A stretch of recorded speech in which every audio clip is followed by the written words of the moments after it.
سلام، چطور حالتون خوب باشه؟ اومدیم یه چند تا آزمایش انجام بدیم که ببینیم کار میکنه یا نه.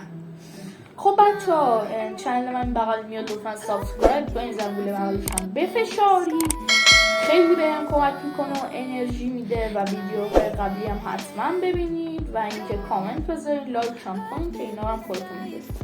بریم برای اولین آزمایش و اینکه ببینید چیا آوردم برای آزمایش. نایس.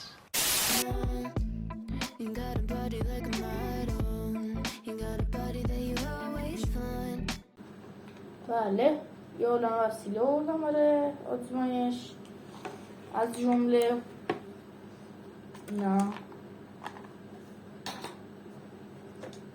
یه بطری آب، یه فندک،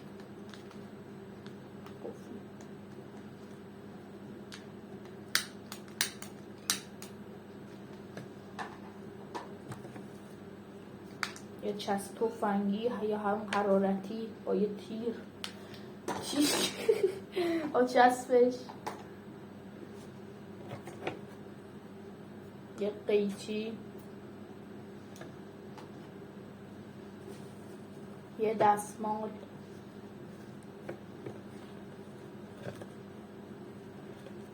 یه عالم گوش کن افتاد یه دونش،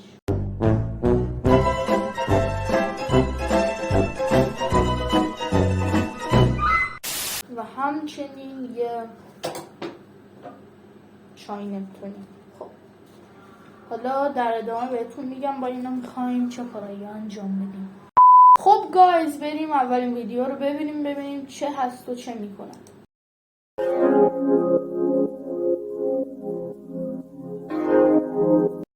به نظرتون میشه؟ خب این بطری آب، من که توش آب، خب اینطور شونه، خب اینطور میذاریم، سرشو کس میکنیم، اینم دستمال، ببینیم میشه یا نه.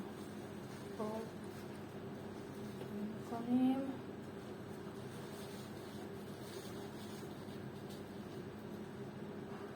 ناخود اینو قشنگ بذار سرش کس میدیم، آروم آروم میکشیم پایین.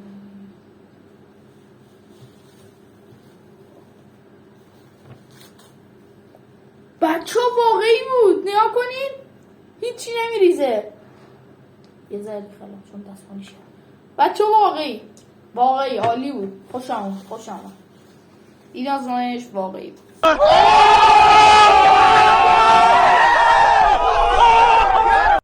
خب گایز، بریم سراغ آزمایش بعدی و ببینیم چیه.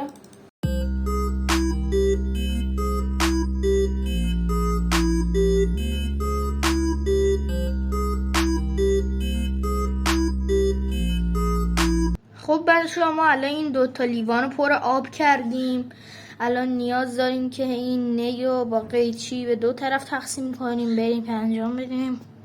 خب بچه‌ها، اینم نگم به این شکل در اومد، ببینیم آزمایش واقعی یا نه. خب یه طرف نی اینور میره، طرفش هم اینور.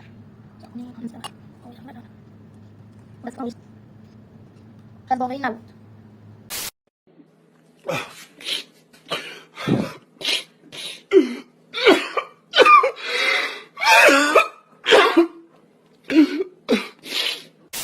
خب گایز، بریم برای آزمایش بعدی.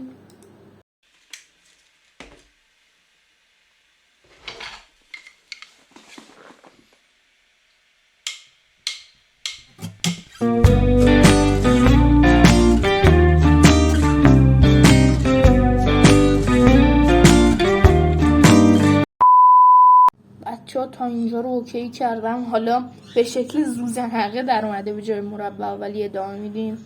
بچه ها اومدم یه ندا بدم که آماده شد، بریم برای اینکه یه ظرف ترکیب آب و نمیدونم مایع، ظرفشویی و دستشویی، هرچی اضافه کنیم بهش که یه حباب ساز بشه. 2000 years later. خب بچه ها، ما اینم آماده کردیم، بریم که اینو بندازیم توش. علی صبر کنیم.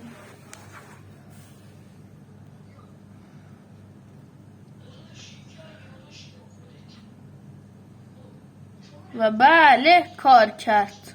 این آزمایش هم درست بود.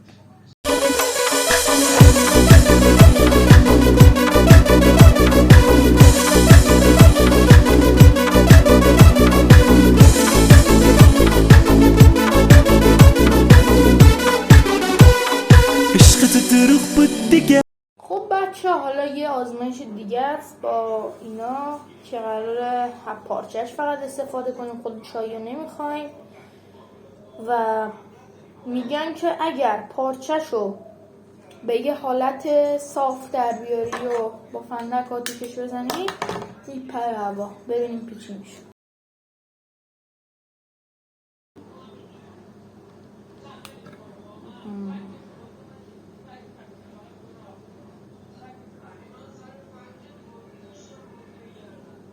بله درست بود پرواز کرد. درست خب به انتهای ویدیو رسیدیم. امیدوارم خوشتون اومده باشه. بای بچه‌ها.